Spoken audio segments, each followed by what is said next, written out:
حضرت ابو ہریرہ رضی اللہ تعالی عنہ فرماتے ہیں کہ مجھے ایک دن بھوک اتنی لگی کہ میری کمر سیدھی نہیں ہو رہی تھی اور میرے لیے مشکل تھا کہ میں نماز بھی پڑھ سکوں. بھوک کی شدت اتنی تھی، کئی دنوں سے کھایا پیا کچھ نہیں تھا. اب کسی سے سوال کروں تو یہ بھی مجھے گوارا نہیں تھا. تو میں ایک ایسے گوشے پہ بیٹھ گیا مسجد نبوی کے کہ جہاں سے لوگوں کا گزران ہوتا تھا، اور میری آرزو یہ تھی کہ کوئی شخص گزرتا ہوا میرے چہرے کو پڑھ لے اور میرے درد کا مداوع کر دے، مجھے سوال کی نوبت بھی نہ آئے اور میرے درد کا درمان بھی ہو جائے. لیکن جو بھی آتا وہ سلام لے کے گزر جاتا. کسی نے میرے اندر اترنے کی کوشش نہ کی. شاید جلدی ہوگی سب کو کہ جلدی جلدی اندر جائیں اور حضور کا دیدار کریں. اس طلب نے فرصت نہ دی کہ کوئی شخص مجھے غور سے دیکھے اور پھر میرے مسئلے کو سمجھنے کی کوشش کرے اور میرے درد کا درمان کر دے. خیر حضرت ابو بکر رضی اللہ تعالی عنہ آئے. میں نے ان سے کوئی آیت قرآنی کے بارے میں سوال کیا. میری غرض یہ تھی کہ یہ آیت قرآنی بھی بتا دیں گے اور ساتھ یہ میرے مسئلے کو بھی اس دوران سمجھ جائیں گے. لیکن وہ بھی جلدی میں تھے. انہوں نے مجھے آیت بتائی اور آگے چلے گئے. پھر حضرت عمر رضی اللہ تعالیٰ عنہ آئے. میں نے ان سے کوئی شرعی مسئلہ پوچھ لیا. میرا خیال تھا کہ میں مسئلہ پوچھوں گا تو وہ مسئلہ بتانے لگیں گے تو میرے چہرے کی نقاہت اور کمزوری کو دیکھ کے میرے مسئلے تک پہنچ جائیں گے اور میرے کھانے کا انتظام کر دیں گے. لیکن شاید وہ بھی جلدی میں تھے. انہوں نے بھی مسئلہ بتایا اور آگے چلے گئے اور اصل مسئلے تک نہ پہنچ پائے. اب میں پریشان تھا کہ اب کیا کروں. تو ایک جانب سے روشنی اٹھی اور دل و قلب و نگاہ کا مرشد اولین آ گیا. حضور تشریف لے آئے.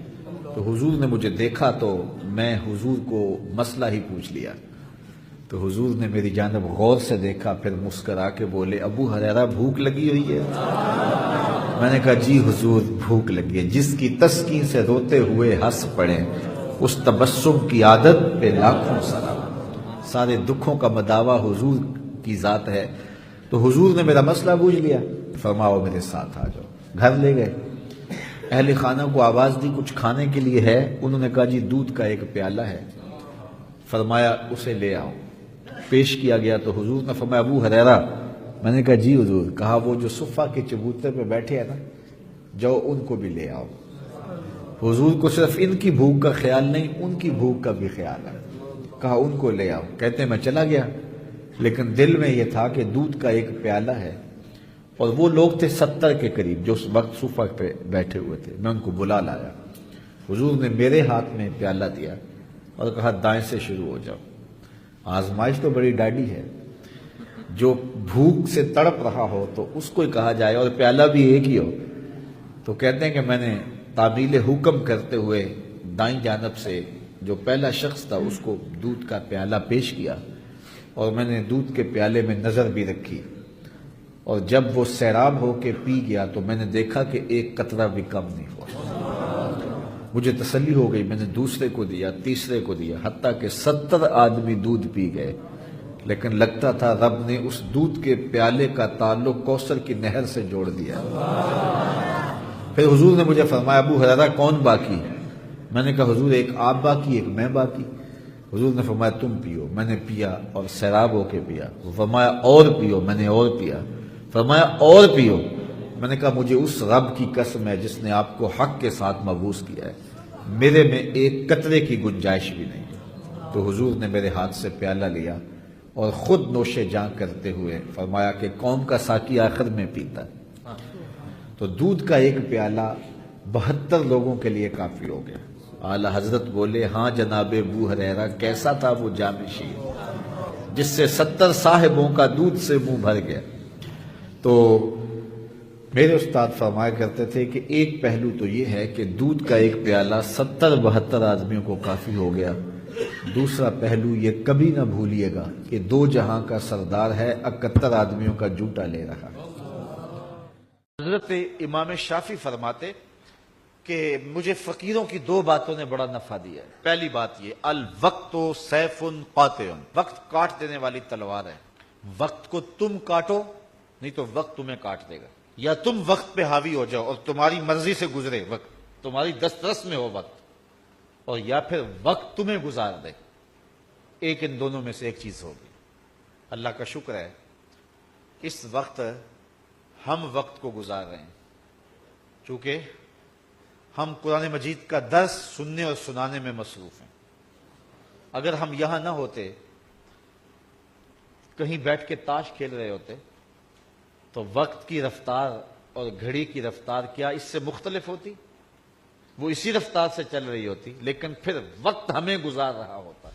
لیکن اب وقت کو ہم گزار رہے ہیں۔ کہا ایک تو فقیروں کی اس بات نے مجھے بڑا نفع دیا، اور میں وقت کو گزارا ہے، وقت نے مجھے نہیں گزارا۔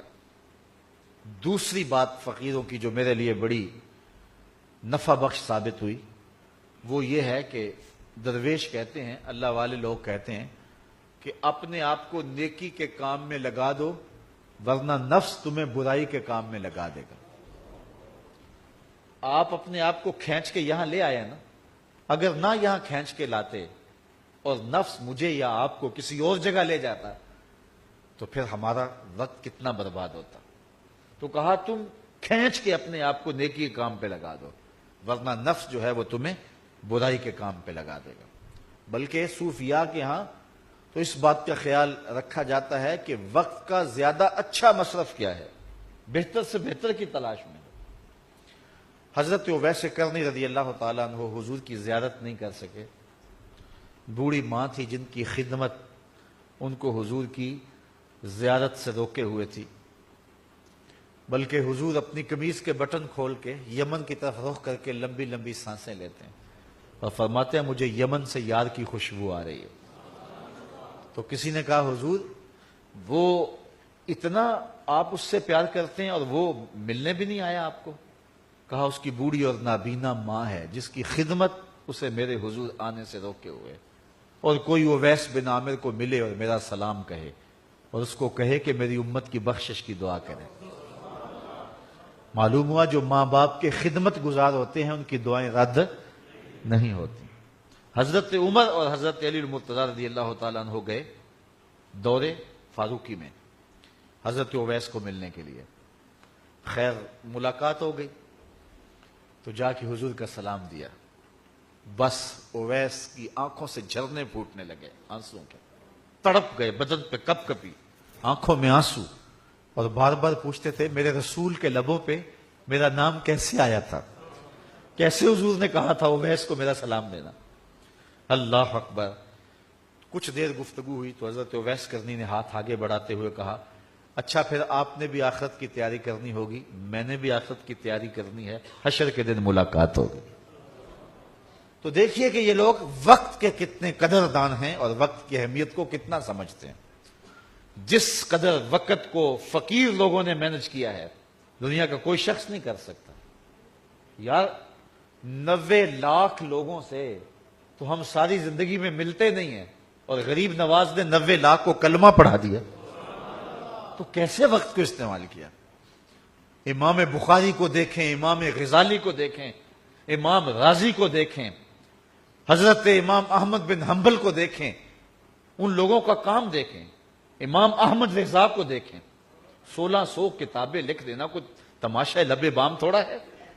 تو کیسے انہوں نے وقت کو گزارا اور وقت کی اہمیت کو جانا، اور ہم ہیں کہ اپنا وقت ضائع کر رہے ہیں۔ چائے والے کھوکھے پہ بیٹھ کے تو وقت گزر گیا، اور حمام پہ بیٹھے تو وقت بیت گیا، گپ شپ شروع ہوئی تو بس اس پہ وقت لگ گیا۔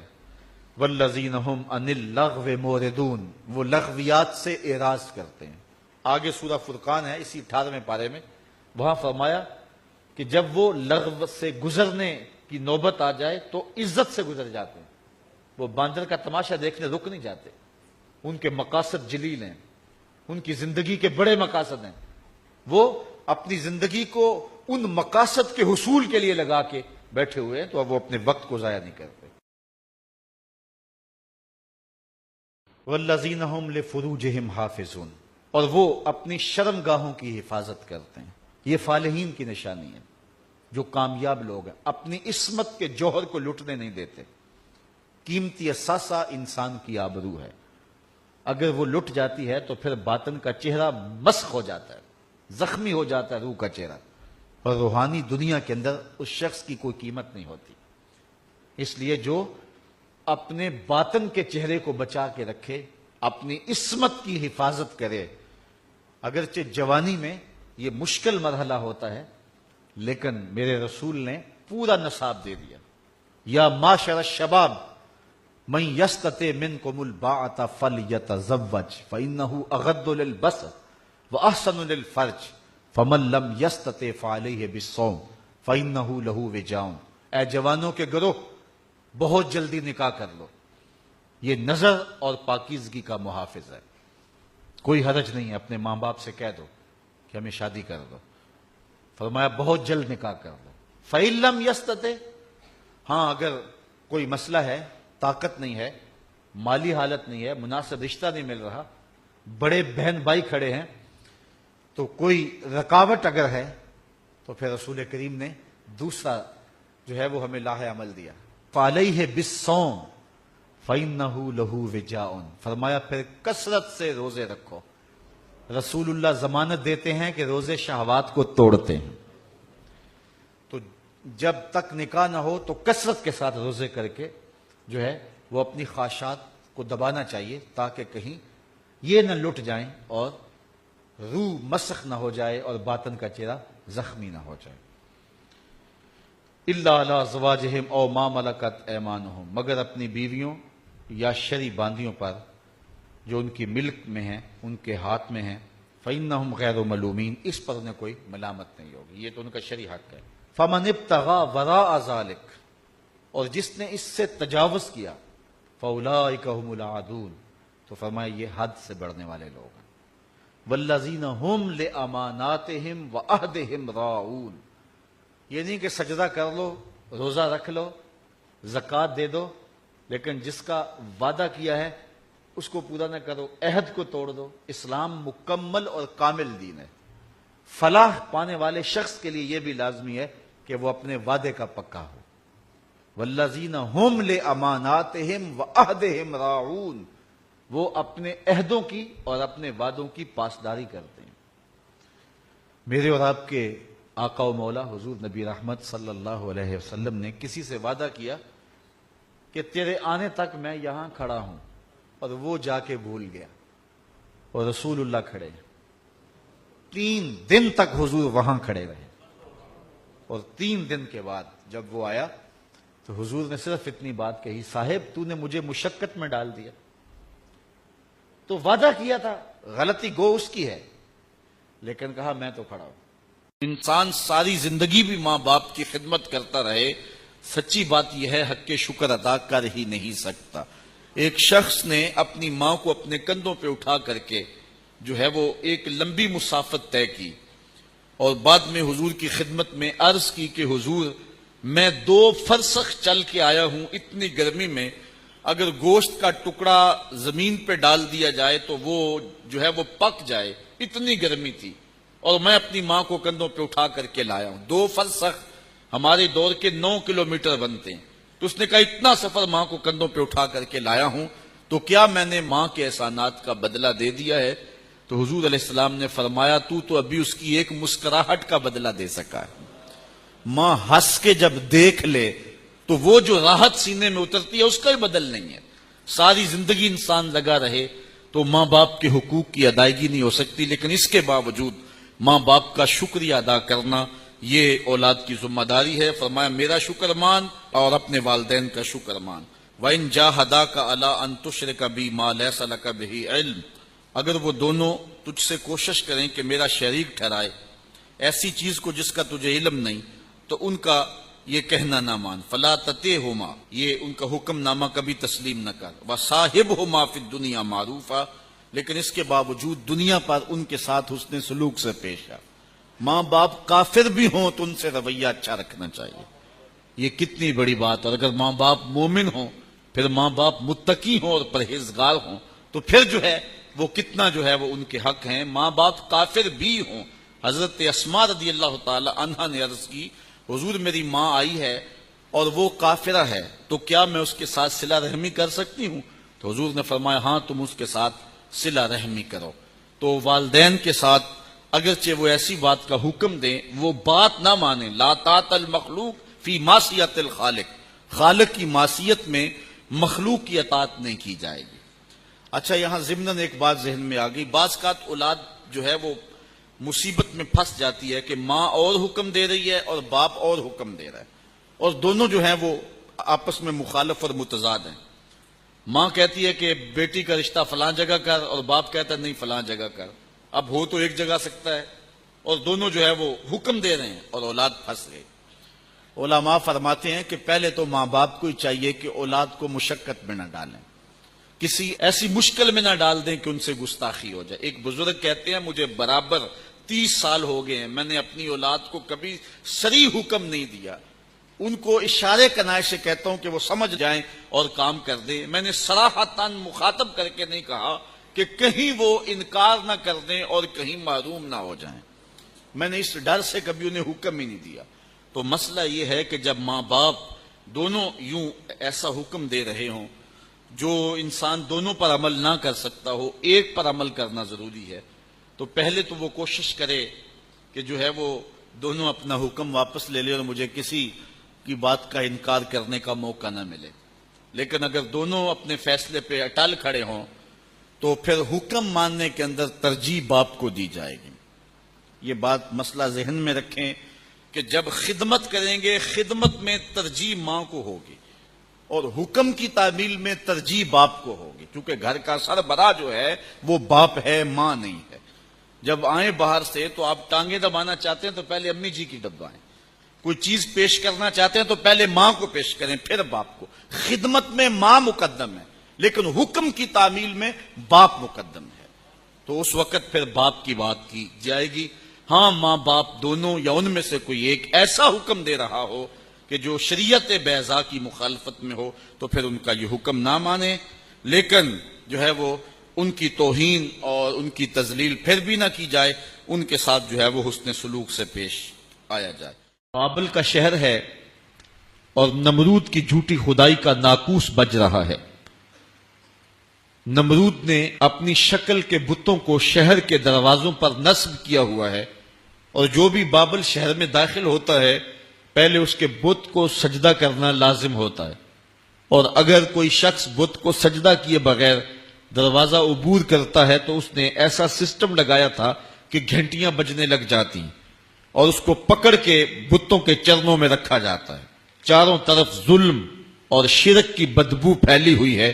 اس ماحول کے اندر اللہ کا ایک بندہ آنکھ کھولتا ہے جس کا نام ابراہیم علیہ السلام ہے، اور اس ماحول کے اندر جہاں ظلمت ہے، اندھیرا ہے اور بت پرستی قوم کا شعار بنی ہوئی ہے، اس ماحول کے اندر اللہ کی توحید کا جھنڈا کھڑا کرتے ہیں.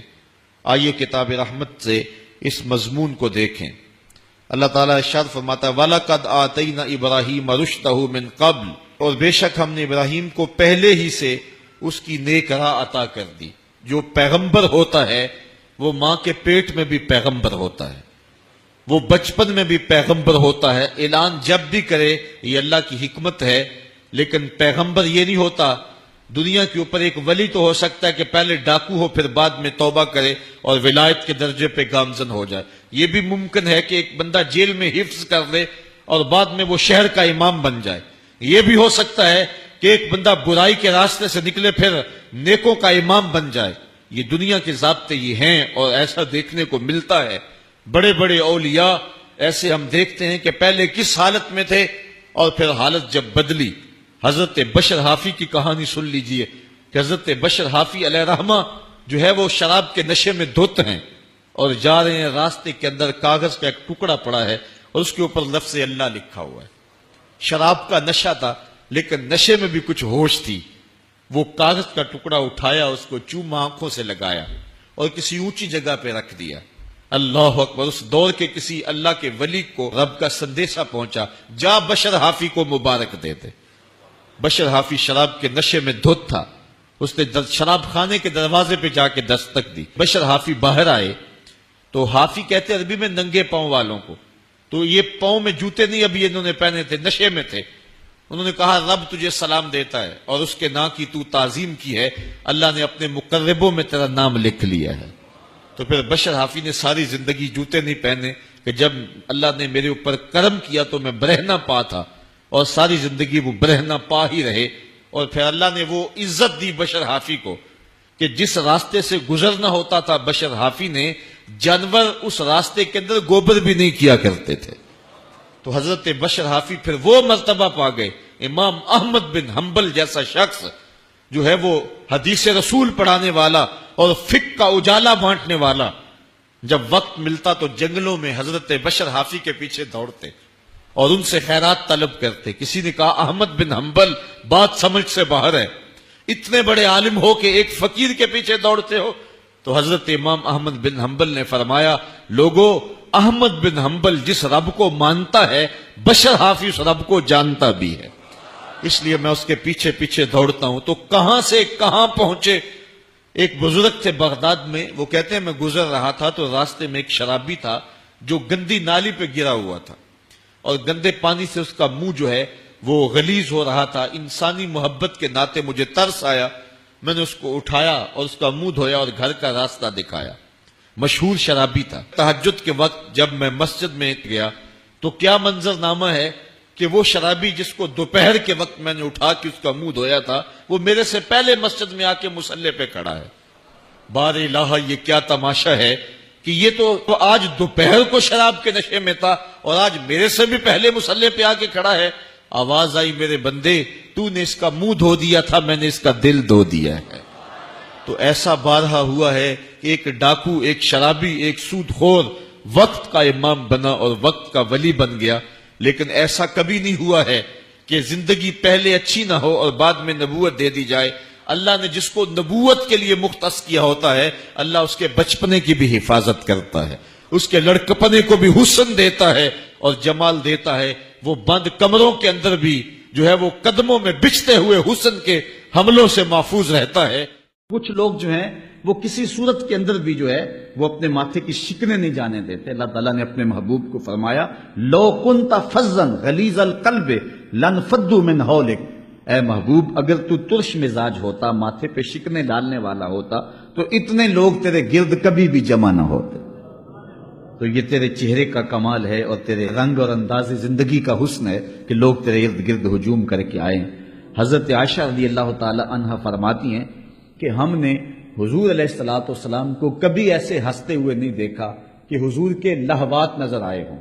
انسان کے حلق کے قریب ایک گوشت کا ٹکڑا ہوتا ہے جس کو ہم اپنی زبان میں کوا کہتے ہیں ساری زندگی ایسا نہیں ہوا کہ ہم نے حضور کو ہنستے ہوئے دیکھا ہو اور لہوات نظر آئے ہوں۔ یہ حضرت عائشہ روایت کرتی ہیں، اور گھر میں تو عموماً بندہ کھل کے ہنس لیتا ہے، لیکن وہ بھی کہتی ہم نے کبھی ایسے ہنستے نہیں دیکھا۔ اور دوسری طرف سے ابھی فرماتے ہیں کہ ہم نے جتنا مسکرانے والا حضور کو دیکھا ہے کسی اور کو دیکھا ہی نہیں ہے۔ یعنی دیہک نہیں ہے، اس انتہا، وہ انتہا بھی نہیں ہے، اور یہاں بھی یہ نہیں ہے کہ چہرے پہ شکنیں ہی ہوں۔ مسکرانے کی جو درمیانی اعتدال کی کیفیت ہے وہ ایسی ہے کہ جتنا حضور مسکراتے تھے کوئی اور مسکراتا نہیں تھا۔ اور اعلیٰ حضرت فرماتے ہیں، جس کی تسکین سے روتے ہوئے ہنس پڑیں اس تبسم کی عادت پہ لاکھوں سلام۔ یہ درمیان والا راستہ ہے۔ بلکہ کتب احادیث میں حضور علیہ السلام کے مزاحوں کا تذکرہ ہے، باب مزاح النبی صلی اللہ علیہ وسلم، روایات موجود ہیں کہ حضور صحابہ سے مزاح فرما لیا کرتے تھے، پھر خوش ہوتے، حضور بھی مسکراتے، صحابہ بھی مسکراتے۔ ایک خاتون آئی، کہا کہ حضور میرے لیے دعا کریں کہ میں جنت میں جاؤں۔ حضور نے فرمایا بوڑھی عورتیں جنت میں نہیں جا سکتی۔ اس نے عرض کی حضور میرے لیے دعا کریں، کہا جا ہی نہیں سکتی۔ اس نے رونا شروع کر دیا۔ حضور مسکرا کے فرمانے لگے جو بھی جائیں گی جوان ہو کے جائیں گی، بوڑھی نہیں جائیں گی۔ تو یہ حضور کا مزاح تھا، مزاح بھی تھا اور اس میں صداقت اور سچائی بھی تھی۔ صحابہ نے عرض کی حضور آپ ہم سے مسکراتے ہیں اور ہم سے جو ہے وہ اس طرح ہنسی فرما لیتے ہیں، تو آقا کریم علیہ السلام نے ارشاد فرمایا کہ میری زبان سے کسی حالت میں بھی حق کے علاوہ کچھ نہیں نکلتا، میں جب بھی بولتا ہوں حق بولتا ہوں۔ تو حضور علیہ السلام مزاح بھی فرما لیتے تھے، بلکہ حضور عملی مزاح بھی فرما لیتے تھے، اور وہ بھی کتب حدیث میں روایت موجود ہے۔ حضور کا ایک صحابی ہے اور وہ ایک دیہات کا رہنے والا تھا اور پنڈ سے آتا تھا، مدینے میں آ کے گھاس بیچتا تھا، اور پھر جو پیسے کماتا اس کی چیزیں لے جاتا اور جا کے اپنے گاؤں میں پھر ان کو بیچتا، دوہری کمائی کرتا، وہاں سے گھاس کاٹ کے لاتا، یہاں بیچتا، پیسے کماتا، کچھ پیسے وہاں سے مل جاتے، پھر یہاں سے شہر کا سودا خریدتا اور جا کے اپنے گاؤں میں فروخت کرتا۔ اور حضور اس سے بڑا پیار کرتے تھے اور فرمایا کرتے تھے یہ ہمارا دیہات ہے اور ہم اس کے شہر ہیں۔ ایک دن وہ بازار میں بیٹھ کے گھاس بیچ رہا تھا، حضور تشریف فرما ہوئے، دیکھا کہ ظاہر بیٹھا ہوا، نام ظاہر تھا اس کا، تو آقا کریم نے جب دیکھا نا تو حضور پیچھے سے جا کے اس کی کولی بھر لی۔ کولی بھرنا کیا ہوتا ہے کہ چپکے سے جا کے کسی کی آنکھوں پہ ہاتھ رکھ لو، اور یہ کیوں رکھا جاتا ہے کہ میں بوجھوں تو صحیح یہ میرا نام بوجھتا ہے کہ نہیں بوجھتا۔ ہر وقت کہتا ہے جی تم تو رہتے ہی میرے دل میں ہو، میں تمہارے سے پیار ہی بڑا کرتا ہوں، اور جی تم آئے ہو ابھی تمہاری باتیں ہو رہی تھی تو میں دیکھوں تو صحیح کہ اس کے لبوں پہ میرا نام کب آتا ہے، کتنے نمبر پہ ہوں میں۔ اس لیے بندہ کسی کی آنکھیں بند کرتا ہے کہ یہ مجھے بوجھتا ہے کہ نہیں بوجھتا، اور اس کی بھی کوشش ہوتی ہے کہ جو ہے وہ میں جلدی جلدی بوجھ لوں، وہ سمجھے کہ جو ہے وہ میں اس کے دل میں رہتا ہوں۔ اب حضور علیہ السلام نے جا کے اس کے آنکھوں پہ ہاتھ رکھ لیا اور آقا کریم نے آنکھیں دبائیں، اور اس کو کیسے نہ پتا چلا ہوگا کہ حضور ہیں۔ اللہ اکبر، یہ کیسے ہو سکتا ہے؟ حضرت انس کہتے ہیں کہ ایک دفعہ میں نے حضور سے مصافحہ کیا تھا، حضور کے ہاتھوں کی ٹھنڈک آج تک نہیں جا رہی ہے۔ اللہ اکبر، اور آنکھوں پہ حضور کے دستے مبارک آئے ہوئے ہوں تو کیسے نہ پتا چلا ہو؟ بلکہ روایت میں آتا ہے کہ اس نے اپنے پشت کو حضور کے سینے سے جوڑ کے رگڑنا شروع کر دیا۔ اللہ اکبر، آنکھیں کھولتا ہی نہیں ہے۔ حضور پوچھتے ہیں بتاؤ کون ہوں، اشارے سے پوچھ رہے ہیں، لیکن وہ نہیں بولتا، اور میں کہتا ہوں نہیں بولنا تھا اس نے۔ سفنے دے وچ ماہی ملیا تے گل وچ پا لیاں باواں، ڈر دی ماری اکھ نہ کھولا متا پھر وچھڑ نہ جاواں۔ اللہ اکبر۔ پھر حضور علیہ السلام نے فرمایا اس غلام کو کون خریدے گا؟ اس نے کہا کہ حضور میں تو بہت سستا ہوں، جو بھی خریدے گا۔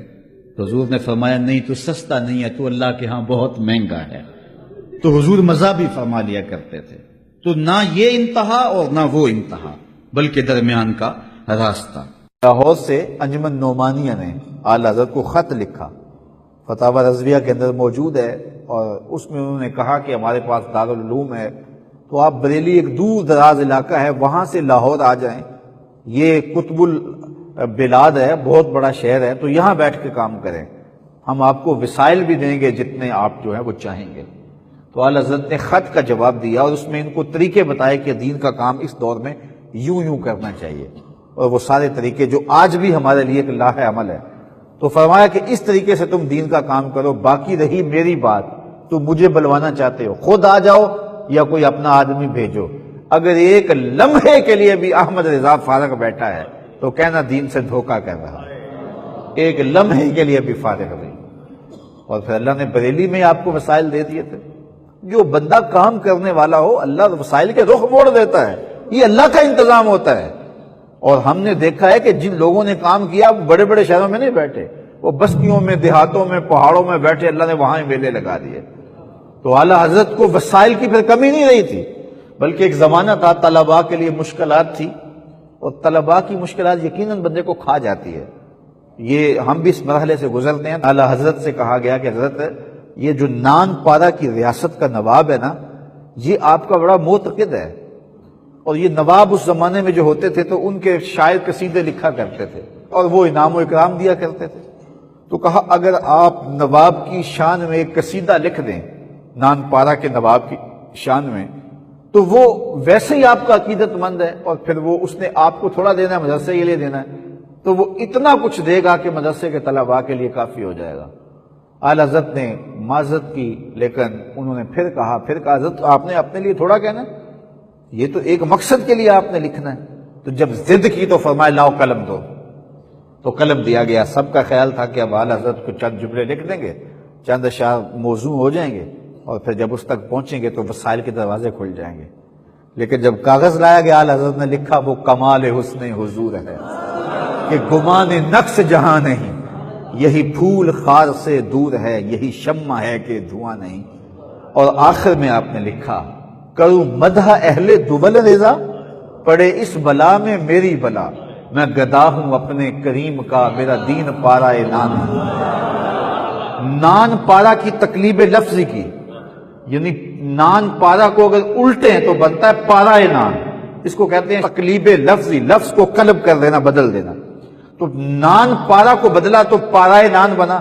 اب پارا کہتے ہیں ٹکڑے کو، نان کہتے ہیں روٹی کو۔ تو پھر اس کا مطلب ہوا روٹی کا ٹکڑا. تو اعلیٰ حضرت فرماتے ہیں کروں مدح اہل دول رضا، پڑے اس بلا میں میری بلا، میں گدا ہوں اپنے کریم کا، میرا دین پارائے نہ نہیں. احمد رضا روٹی کے ٹکڑوں کے لیے نہیں لکھتا، جب بھی لکھتا ہے امام الانبیاء کی مدح کے لیے لکھتا ہے. یہ امام احمد ہے.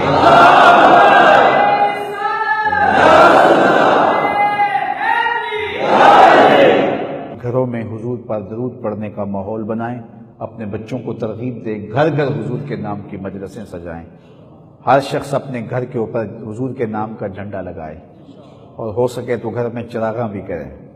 حضرت تمیم داری رضی اللہ تعالی عنہ نے جب مسجد نبوی میں چراغاں کیا تو انہوں نے شام سے وہ دیے منگوائے تھے اور ان کے اندر تیل ڈول کے ساری رسیاں لٹکا کر کے باندھ کے رکھ دیا کہ جو ہی اندھیرا ہو تو آگ دیں.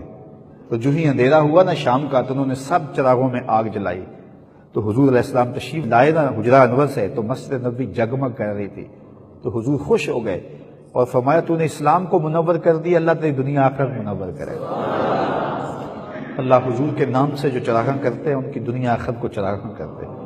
تو چونکہ حضور کے بغیر ہمارا کچھ بھی نہیں ہے، ہمارا سب کچھ حضور ہے. مولانا ظفر علی خان نے کہا تھا ہم جس میں بس رہے ہیں وہ دنیا تم ہی تو، ہماری اور خوشیاں اور کیا ہو سکتی، یہی ہماری خوشیاں. تو حضور سے اپنے وفا کے رشتے کو مستحکم کریں، مت کسی کے فتوے کی طرف دھیان کریں. قیامت کے دن کسی مولوی نے نہیں بخشوانا، حضور کی شفاعت کام آنی. کی محمد سے وفا تو نے تو ہم تیرے ہیں، یہ جہاں چیز ہے کیا لوح و قلم تیرے.